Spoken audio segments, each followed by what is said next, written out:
Hi everyone, Joe here with Prime Protection, your local ADT dealer serving Central Florida. Wanted to show everyone how to change a battery on a motion detector. This is a Honeywell Motion Detector wireless equipment.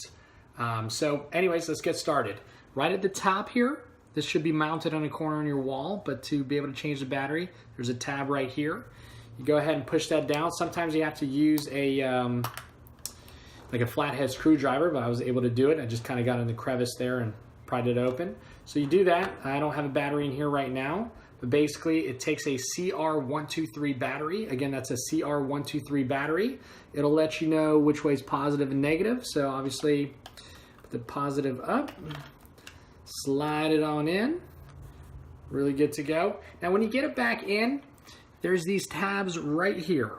This one right here, not these guys, but these guys right here have to slide in right there, or else kind of seems a little bit difficult to pop back on. It always kind of hangs me up a bit. So I've got that in there. Pop it closed. It's ready to go.